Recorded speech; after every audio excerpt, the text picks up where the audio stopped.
Today we're at Dream Machines of Texas, where we're installing a brand new set of Pathfinder LED sequential turn signals with daytime running lights onto a 2013 F6B.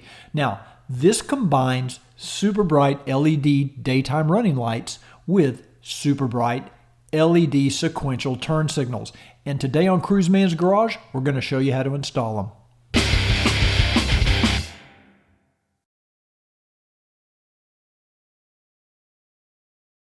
The tools needed for this job are a medium tip Phillips screwdriver, a Phillips with a large tip, and a 10mm combination wrench.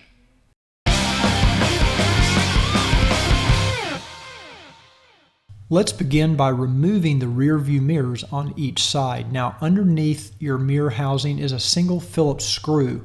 Be careful when you remove this because it's very easy to strip out the head of this screw. Lightly tapping on the screwdriver with a hammer might also help. Just kind of start at the bottom actually is the best way to do it. Start at the bottom and you can see it's going to lift right out. And if you look on the back of the mirror, you'll see the only thing holding it in, there's a couple little tabs here. This is where the screw is on the bottom that holds the mirror in.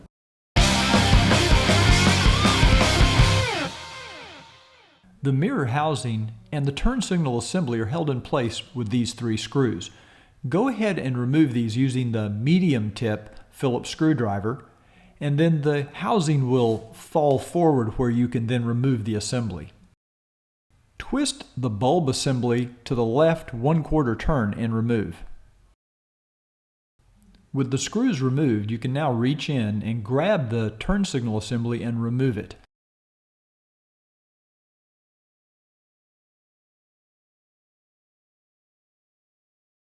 You'll notice that your replacement dynamic sequential LED turn signal system has two wire harnesses coming out of the back. Now, one is a longer sync cable that will connect to the other turn signal assembly, and then the shorter one is the turn signal power cable.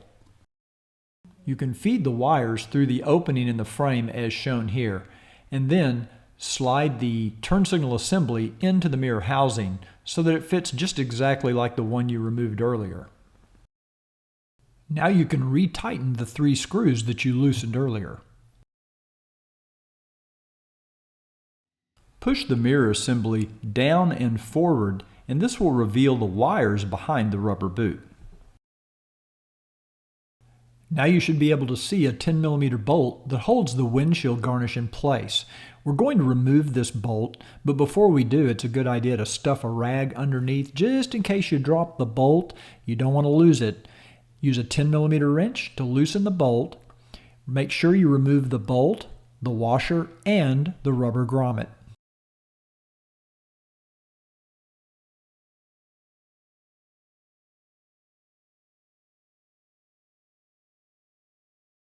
Now, you'll notice that the garnish tab fits over a post, and the post is where we just removed the bolt from. That's what holds it in place. We're going to use your finger to kind of pry that tab up over that post, and that will release the garnish. With both of the bolts removed, you can now gently remove the front garnish, and you just gently pull it forward and it will release. There's some rubber grommets, actually 4 of them, that hold it to the front fairing. We're now ready to disconnect the old turn signal bulb, and on the connector you'll notice this small tab. You can use a flathead screwdriver. I was able to use my fingernail. You just want to pull that tab outward and it will allow the two halves of the connector to come apart. With it disconnected, you can now pull that connector through the mirror housing as shown. You'll notice I'm pulling on this little guard and it will release this plastic guard to give you room to get that connector through the housing. It'll also help you when you go to put the new wires back through the housing. Here you can kind of see the guard pulled away from the housing. We'll put it back in place once we're done. Next, you want to feed the wires from your new turn signals through that opening in the mirror housing and pull them through toward the front of the bike. And once you've done that, then you can reconnect that guard and snap it back into place so that it's locked in. Now we're ready to connect the turn signals. There's a white male connector that goes into the green female connector on the bike. On the right-hand side, it's actually a blue connector. Go ahead and hook those up. And then connect the sync cable, as shown here, in the center of the bike.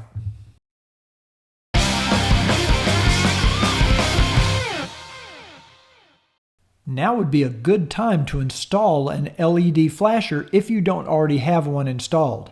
One has been included in your kit. Click the link below to watch a special video on how to install the flasher.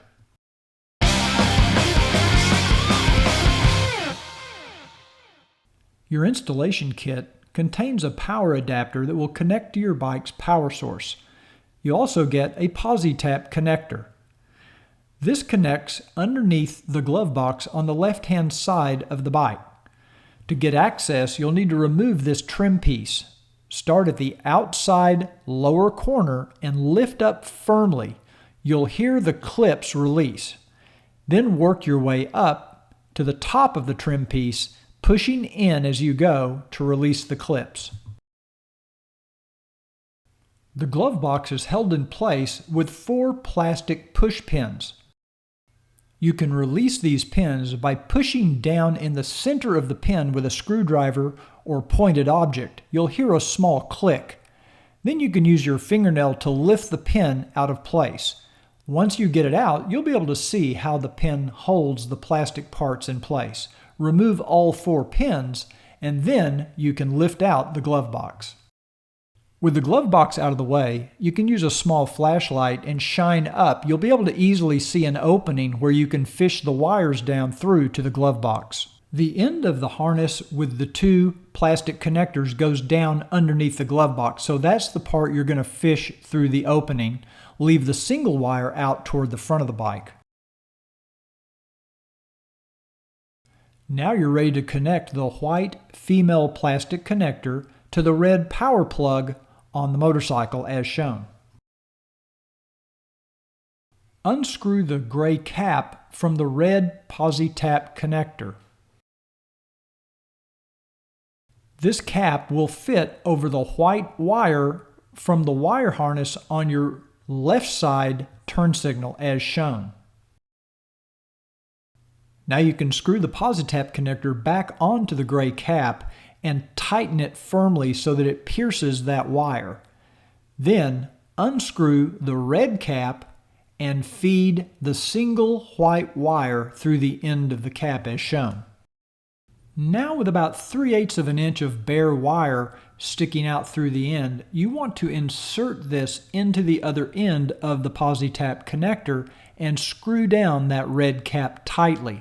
Make sure you give a little tug to the wire to make sure that it's in there firmly. If it comes loose, remove it and try it again.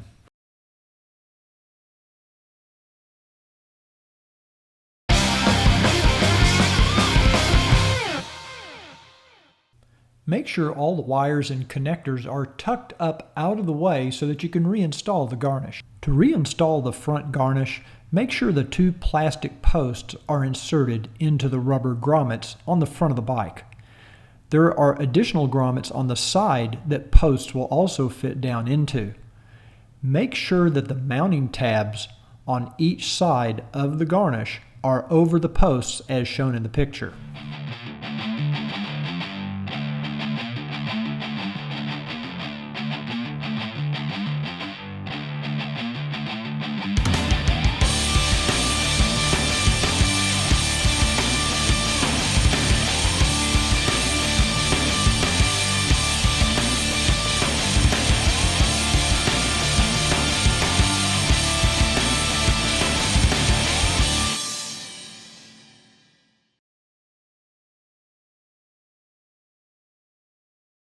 You'll need to reset the plastic push pins that we removed from the glove box earlier. Do this by pushing up from the bottom of the push pin. With the glove box back in place, insert the 4 push pins into the holes and then press down on the center of each pin to lock them into place. Reinstall the left side trim piece by starting at the top front, insert the tab into the notch, and then start pressing in, and you'll hear the clips click into place.